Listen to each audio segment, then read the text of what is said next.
Hello, I'm Jessica, a 30-year-old woman. I want to share a recent experience that helped me through a tough time with my husband and his family. This happened a few months ago, and even though things have calmed down, I'm still working through the emotions. I think talking about it might help me heal.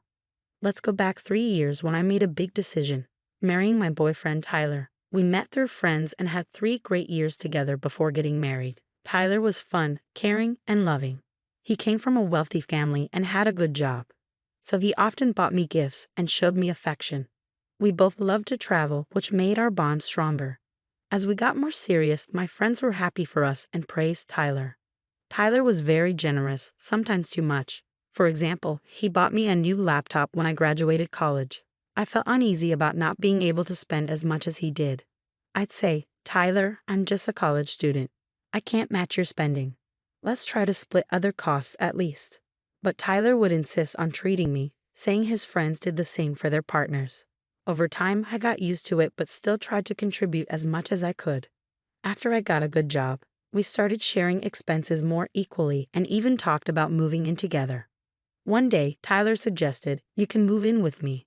I inherited my house from my grandpa, so no worries about rent, but we should split other expenses to keep things fair." Even though I was unsure, he reassured me, and we began living together. We agreed to share the financial responsibilities fairly given our different incomes, and everything was going well until I met Tyler's family. They lived far away, and since Tyler was busy with work, I had to host his parents and sister alone. Tyler warned me they could be judgmental but didn't go into details. He suggested I ignore any hurtful comments. I tried to stay positive, but my optimism faded when they arrived. Instead of a warm welcome, Tyler's parents and sister seemed annoyed. This set a tense atmosphere. During our conversations, it was clear they didn't like me. "So you're the woman Tyler has been seeing," Tyler's mother, Martha, said disapprovingly. "I didn't expect to find you in this house. Do you even pay rent?" "No, Martha, I don't pay rent," I explained. "Tyler said the house is paid for, but we split all other bills evenly." I hoped this would clear things up, but Martha dismissed it.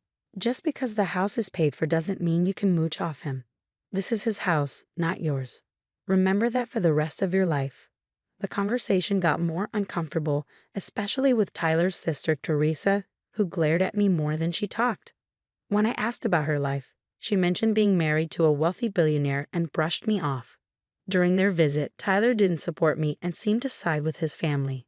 Gabrielle and Martha kept criticizing me, making the visit hard. They disapproved of my spending on makeup and skincare, saying it was wrong since they thought I didn't contribute enough financially. Tyler's comments didn't help. He'd say things like, "Jessica was a struggling student when we first met," implying I depended on him a lot, which wasn't entirely true. He'd mention how he paid for everything early on because my job didn't cover my taste for luxury. I was shocked and reminded him we now split our bills equally. I explained that I had always lived simply, both before and during our relationship. Any luxury items I had were gifts from Tyler, which I often told him not to buy because they were too extravagant. Tyler justified his spending by saying his social status required him to give fancy gifts, showing that his generosity was more about impressing his friends than caring for me. After his family left, I confronted Tyler about how they treated me. Unfortunately, he brushed it off. "Don't take it to heart, Jessica. They meant well."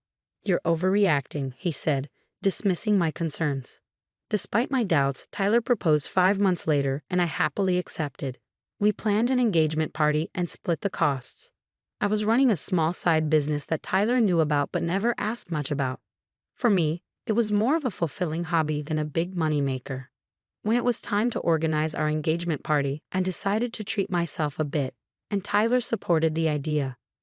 We shared the expenses, and I even covered plane tickets for my extended family. However, during the party, the criticisms resurfaced.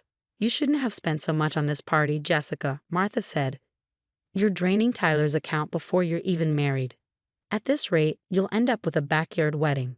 I thought you were financially irresponsible, but it's worse than I thought." I stood my ground, saying the party was extravagant, but we both agreed to it. I paid my share, and it was actually Tyler's idea to include everyone. He insisted and didn't mind the expense. But the criticism continued.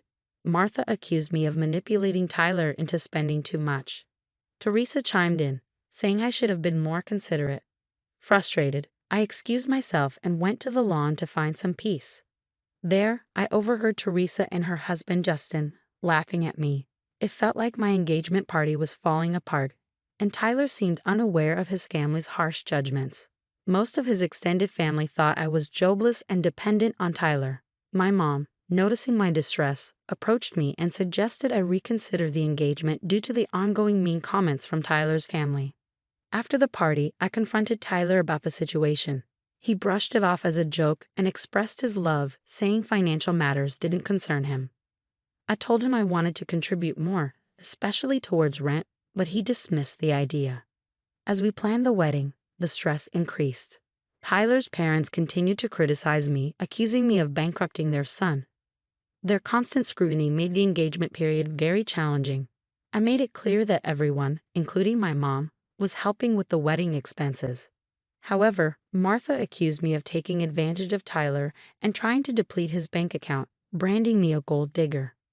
I tried to reassure Gabriel, saying, "Gabriel, I'm not asking for any financial help. We can finance the wedding ourselves." But despite my explanations, Teresa criticized the cost of my dress and makeup on the wedding day, even though my mother covered those expenses.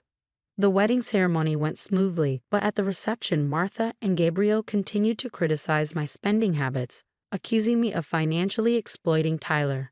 Despite their harsh words, I stayed silent to avoid ruining our special day. A few months later, Tyler got a significant promotion at work and wanted to celebrate with a grand family dinner. I was excited for him and decided to cover all the expenses myself. "Tyler, I want this dinner to be extraordinary. I'm so proud of you and want to celebrate your success," I told him.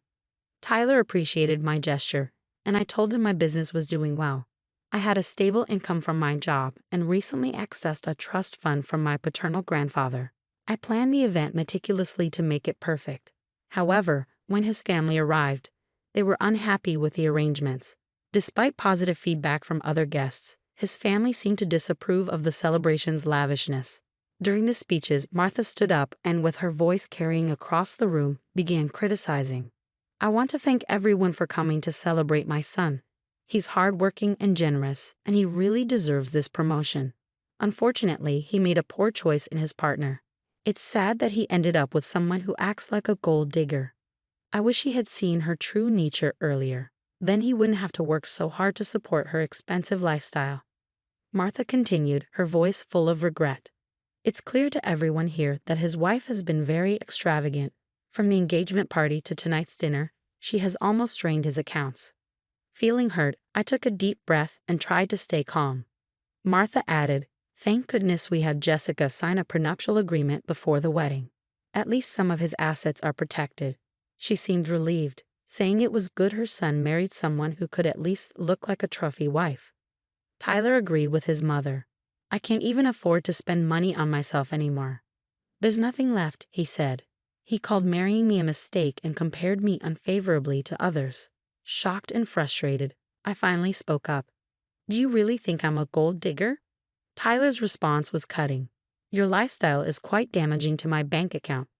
Determined to clear things up, I said, "Since you all think I'm a gold digger, let me show you my bank balance." I revealed my financial independence to everyone present. The room fell silent in disbelief. Martha accused, "Did you steal my son's money?" Tyler added suspiciously, "She must have taken it from you." Frustrated but calm, I replied, "I don't need to steal money from your son. This is all from my efforts. I recently accessed a trust fund from my grandfather. I plan to use it to buy a bigger house for us, but now that seems unlikely." Despite my explanation, Tyler suggested we could still buy the house. "It'll be a wonderful gift," he said. But I was firm. "This is not happening. Your family has insulted me for too long, and you've never stood up for me. Instead, you've let them spread lies about me." Tyler tried to downplay the situation, saying I was overreacting. But I stood my ground. "No, I am not overreacting. Everyone here knows what your family has been calling me. They were here when you allowed them to insult me during our engagement party." Finally, I reached my breaking point. I couldn't tolerate the disrespect anymore. "I want a divorce," I said sternly. Tyler tried to plead with me, but my mom intervened. "You never defended my daughter. It's time she ends this toxic relationship, she declared. We left the party, leaving behind a crowd of shocked guests. I was resolute in my decision to leave Tyler and move on.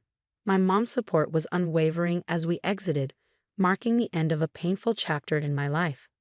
After the confrontation, I went to our home, gathered my belongings, and stayed with my mom for solace. The next day, I contacted my cousin, who was a lawyer, to start the divorce process. With the prenuptial agreement in place, it was straightforward, so I didn't have to share my assets with Tyler. The situation escalated when Tyler and his family came to my mom's house, demanding to talk. My mom stood firm and told them to leave. Tyler kept trying to contact me, alternating between apologies and threats. I saved all the messages, ready to file a restraining order if needed. My mom's unwavering support gave me strength. Tyler even tried to confront me at work, but security escorted him out. I decided to leave my job, as my growing business meant I no longer needed it. I resigned that day, ready to move forward. A week later, I served Tyler the divorce papers at his workplace. He went to my old office only to find out I had resigned. My former colleague said he kept sending flowers and gifts to my mom's house, which we returned. The harassment made me consider relocating. With my mom's encouragement, I found a new house in the next state, a sanctuary away from my ex. As I awaited the finalization of the divorce, the judge ensured it was smooth thanks to the prenuptial agreement. During the 5 months of our separation, I focused on healing and preparing for a new chapter in my life. I settled into my new home and changed my number to avoid Tyler's messages. I heard Tyler's life was falling apart. He blamed his parents for our breakup and faced setbacks at work. His colleagues distanced themselves, and his seniors were unhappy with the negative publicity. His parents spread infidelity rumors, but they didn't gain traction. In contrast, my life began to flourish. I focused on my business and enjoyed my newfound freedom. I started dating again, cautiously, but remained hopeful about finding someone who truly valued me. Though Tyler caused me pain, overcoming the challenges made me stronger. I looked forward to a brighter future, confident in my resilience and aware of what I wanted in relationships and life.